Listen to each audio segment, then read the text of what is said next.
Hi, this is Sajag Patel with the Bold Real Estate Consultants, and today I'm here with Lene, our buyer specialist, and Don Jarecki from First Federal Lakewood. And welcome to our video blog. Today we're going to be discussing the do's and don'ts while purchasing a home. But before we begin, I'd like to draw your attention to two links on our blog.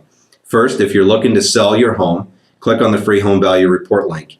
Or if you're looking to buy, click on the Search All Homes for Sale, where you can access the most up-to-date information on the homes for sale in the area.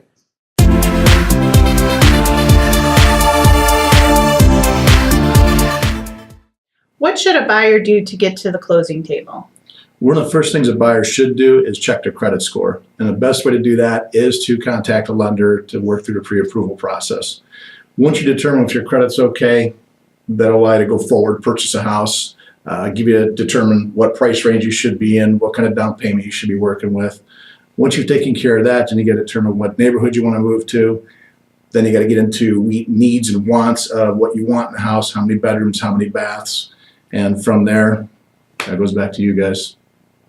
And that's one of the things that we do here at the Bold Real Estate Consultants is we'll actually sit down with our buyers and do a buyer's consultation and do a full needs analysis so that we get to understand better what the buyers are looking for, right? Yes. Okay.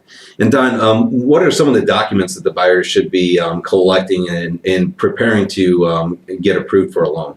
Every lender is going to ask for the same documents, and it's essentially 1 month's worth of pay stubs, 2 years worth of tax returns and W-2s, your last 2 months bank statements, all pages for checking, savings, mutual funds, retirement, photo ID, and if applicable, divorce decrees, bankruptcy documents, and that should suffice for every lender out there. What's the difference between a pre-approval and a pre-qualification? Pre-qualification essentially is talking to a lender and just giving them your information over the phone without documenting any of the information we just requested. If you don't have pay stubs, bank statements, and tax returns, you technically shouldn't really issue a pre-approval. So at that point, it'd be just a pre-qualification. So, Don, we come across a lot of buyers who come in with online pre-quals. Tell us a little bit about why they're not very accurate. An online pre-qual, you're basically inputting the information with nobody verifying that information. So if you've input your income wrong or your assets wrong, you're not going to get an accurate read of whether or not you're qualified to purchase a home. What shouldn't a buyer do when we're in the home buying process? So the best advice I can give somebody is do not go out and make any major purchases once you've signed a purchase agreement or even just before you buy a house. Because if you go out and buy a car right away or appliances without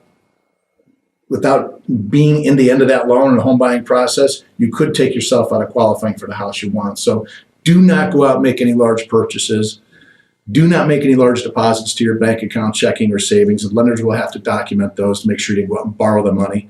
And most importantly, too, don't move money around between your checking and savings accounts throughout the loan process, because that will confuse the lender in trying to document sufficient funds to close. So again, no large purchases, no large deposits, and don't move money around between checking and savings throughout the loan process.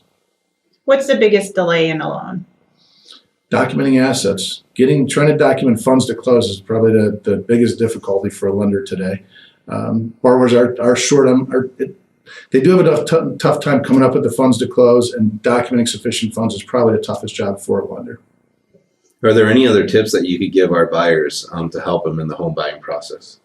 Whatever your lender asks you to do, whatever documentation your lender asks you to provide it yesterday, because that'll keep the loan process moving smoothly and get you to the end quicker with the least amount of hassle. Try not to question why the lender's asking for certain documentation. If they're asking for it, get it to them. Great. Thank you so much for that helpful information, Don. Well, thank you for watching our video blog. If you're thinking of buying or selling a home, call us or email us today for a free real estate consultation. Thanks again and have a great day.